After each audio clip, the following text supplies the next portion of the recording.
Busy day on Airline Drive in Metairie, Louisiana today. The New Orleans Saints will conduct 2 interviews, one in person, one virtual, for their head coaching vacancy. Those are the rules, not the preference of the New Orleans Saints. You cannot interview a coach who is currently involved in the playoffs in person. They must be eliminated or done with their season. Joe Brady, the offensive coordinator of the Buffalo Bills, still alive. They've got a home game against Baltimore coming up on Sunday evening. Brady's going to take, what I would imagine, 2 hours out of his preparation time today, and he's going to chat with the Saints brass virtually about their head coaching vacancy. This is one that's gotten a lot of traction down here in South Louisiana because of Brady's ties, one, to the Sean Payton, Drew Brees era, and then I think more famously his ties, of course, to Steve Ensminger, Joe Burrow, and the greatest offense in the history of college football. I don't have any problem saying that. I'll keep saying that. Try to prove me wrong. And Joe Brady's influence on that was massive. There's no doubt about that.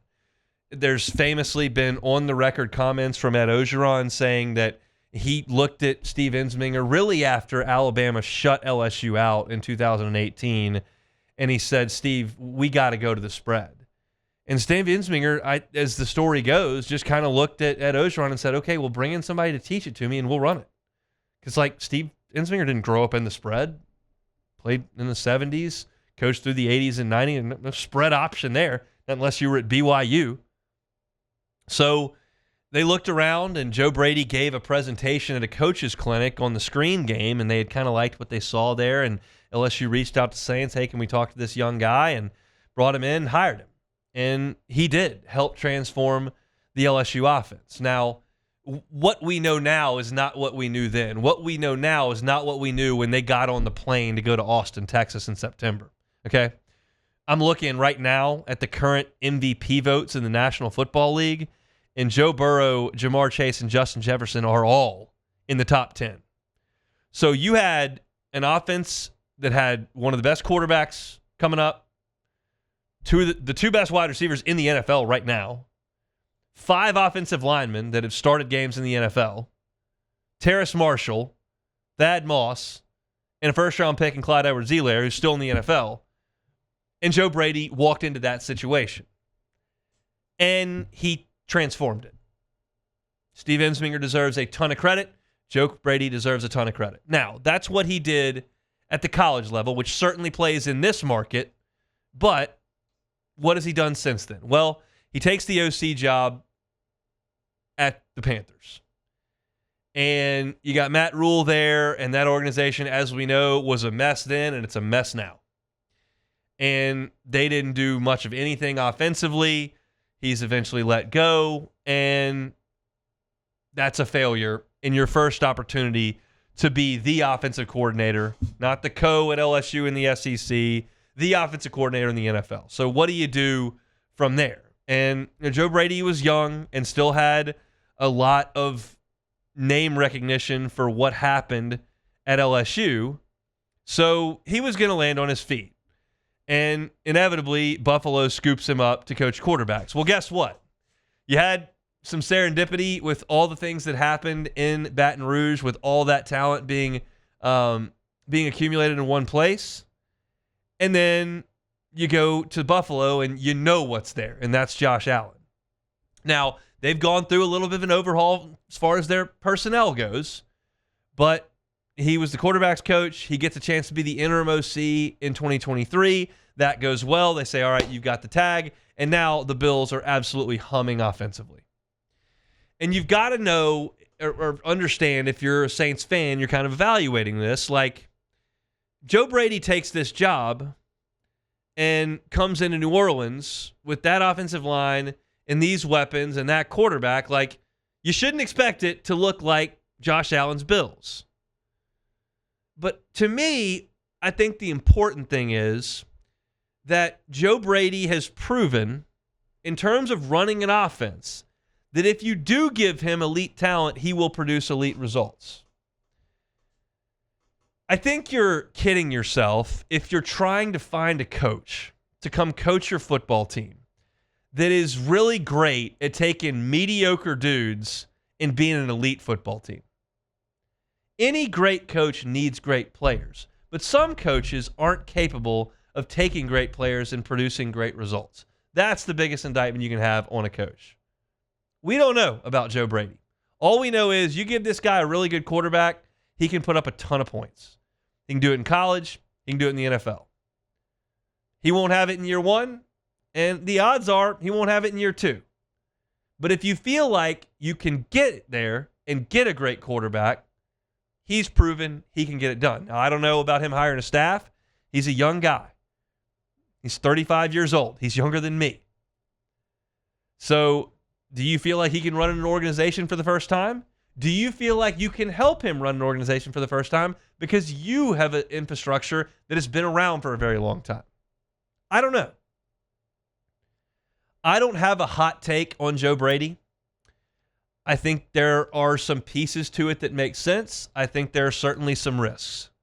And I think that the ecosystem he was in Buffalo is nothing like New Orleans, and I think it is a little bit like Carolina right now, and that didn't work out. I think the leash needs to be pretty long if you bring in Joe Brady. You bring in a 35-year-old with no head coaching experience into a roster that's old, devoid of talent, and has a iffy starting quarterback, you can't expect him to come in and just take off. This ain't going to be Sean Payton. So, to me, I don't have a hot take. I think makes some sense, but you need to make the leash long if he's your guy. He will interview virtually with the Saints today. The other interview the Saints will conduct today will be in person because this man's team is no longer playing in the NFL playoffs, actually didn't qualify for the playoffs, actually wasn't close to qualifying for the NFL playoffs. That is Darren Rizzi. Darren Rizzi will interview with the team today. He talked about that at his season-ending press conference. He said that he was expecting an interview this week, that he was going to think about some pros and some cons, some things he's going to shake up. Here are my thoughts on this, and these haven't really changed since the season ended. They haven't really changed since week 15 or so. Hiring Darren Rizzi would be a mistake. It would be a mistake. It would be a classic example of an organization completely unwilling to turn over a new leaf. You would go from a midweek Mickey Loomis press conference that has been roundly ridiculed right back to square one, right where you've always been in this circle that doesn't move. Sean Payton moves on, promote the defensive coordinator. Sean Payton's gone, promote the offensive coordinator from within. They don't go out and get any fresh blood. Kubiak was the only one, and he didn't really have a chance. There's got to be some sort of internal realization that what you are doing right now has produced a roster that's not good, a record that's not good, a salary cap that's not good, all of those things combined, not good. And to stick in the same mud with a coach that's been on staff, even if he plans to redo the locker room and decides that there needs to be a better... No. Somebody has got to come in here that hasn't been here for 8 years. You've got to find a way to turn over a new leaf, get some fresh eyes, get some fresh blood, get some new perspective. Something's got to change in New Orleans. And I think Darren Rizzi is a good football coach. The players love him. I don't know him. Maybe he's a great man. Maybe I don't. That doesn't matter. I'm holding against him the fact that he's part of the old regime, and that is not his fault.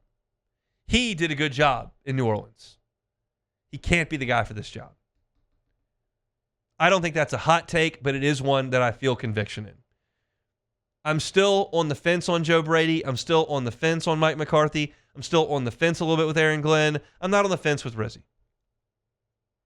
No. Something's got to change.